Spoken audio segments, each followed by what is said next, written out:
1:44.38.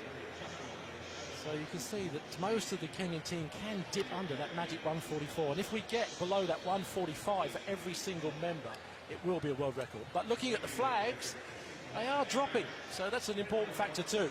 And given their PB, Steve, would you say Kenya in particular, all of them just about the slowest guys on the team, 1:45.3 Karongo, but with a running start, how much is that going to take off that PB? That PB from a standing start, of course. Is the momentum going to make a difference when they're doing an 800-meter, an 8-lap relay? I don't know. It's going to be a question mark. We have to wait and see. I mean, that's the thing. They haven't got David Rudisha too.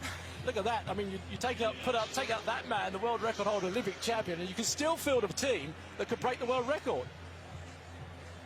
But there's the lineup: Poland, Kenya, Australia, Uganda, Spain, Slovakia. And the big two, I suppose, there's the United States having to share the team, although I should say their lane with Slovakia. Kenyans in lane 2, the one to watch, I suppose. As we said, the lead going for them, 1:44 man. Let's just wait and see what sort of tactics they're going to produce. Are they going to go off hard? There is a bonus of $50,000 if they do break that world record. That's got to be an incentive, hasn't it? It surely has, I believe, and I think the Kenyans have got a good man with Ferguson Rotich's chariot to do just that on the first leg for them. He really emerged on the world scene last year, and I think he's one of those guys who like to go out hard. So this, the first final of the IAF World Relays. It's the men's 800 metres, and left almost on his blocks at the start there was the Ugandan. And it is indeed the Kenyan chariot who's showing strongly. Right on the outside, the United States are all led off by Michael Rutt. But the Kenyan has, as I thought he might do, he's showing his intentions here by going straight into the lead. Now, the Spaniard Lopez is normally a man who hangs back. How will he run it? Here he's on the inside there in the red and gold colours of Spain, but he's back in 4th place. It's the American Rutt who's now coming up to chase Chariot. It'll be fascinating to see how fast the first lap is. Steve, he's going off hard, isn't he? But Rutt really has made the right decision. You've got to go after the man here. You can't let them drift. Because if you do that, they're going to get a big gap, and that's going to be comfort zone for the Kenyans. They love that sort of thing. They like to be put in a position where there's no pressure. Let's look at the time. He's gone through in a 51. He's not slowing down, is he? No, this is just the pace that's needed for something very special. Okay, he's out on his own. Will the whole of the rest of the Kenyan team be out on their own? Can any of the other nations claw it back? We know the Poles have got two very good men at the last ones, Lewandowski and Schott. But will they be anywhere in contention? It's Chariot for Kenya with just 200 metres of this first lap to go. Then there's a, 25-metre gap back to the Americans. Then the Spaniards. The Poles, who I mentioned before, are third from the back. One team just tailed off right away.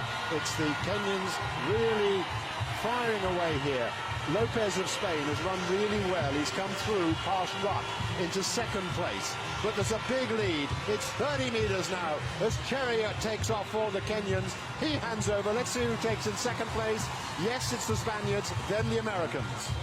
So, change of order for the Kenyans. We thought it was going to be Karongo on the 2nd leg. It is in fact Job Koech Kinyo who has taken up the baton, 2013 Kenyan Championship gold medalist, and he has been given a terrific foundation on which to build by his opening leg runner, Ferguson Rotich's Chariot. Spain still going well, but look at the size of the gap being opened up by the Kenyans.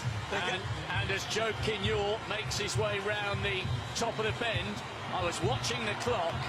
The first leg finished in almost bang on 1:45. A world record is not inconceivable. Well, actually, we've got 1:46 on our computer screen, so 55.3 second lap, but it's still on. Kinyo looking incredibly comfortable, and there is almost, well, that is around a 40-metre gap as we move into the 2nd lap of this 2nd leg. Kenya way out in front. Bermuda showing well. But Kenya, with clear daylight, this a time trial for the East African nation. But look at the back of the traffic now. Aaron Evans, the Bermudan record holder, 1:46.26 at his best, and he has got his Caribbean nation right back into contention.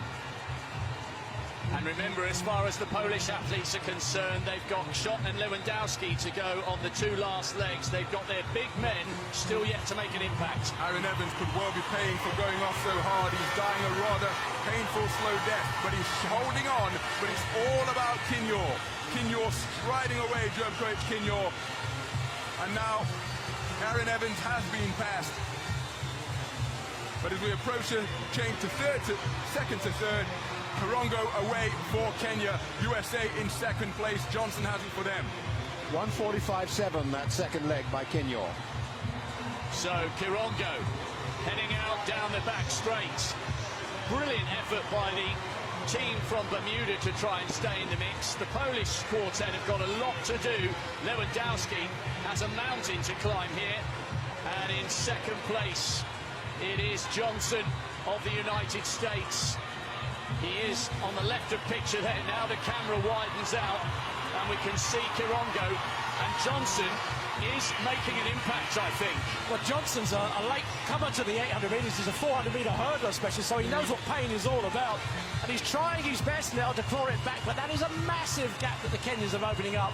And they do not relent. They just keep going on and on and on, and it's preciously close to that world record. And a 50-second lap there for the Kenyan.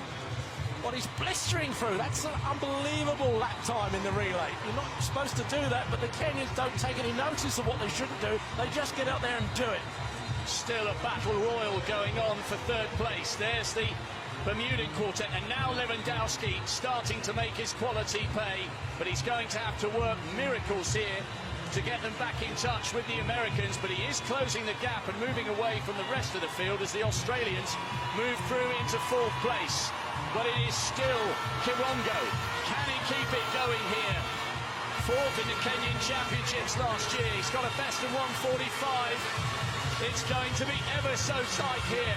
A world record is a possibility. And certainly Dwayne Solomon has a big job to do for the Americans on the last leg. Oh, the last leg down, and Kip Katera has gone off like a train.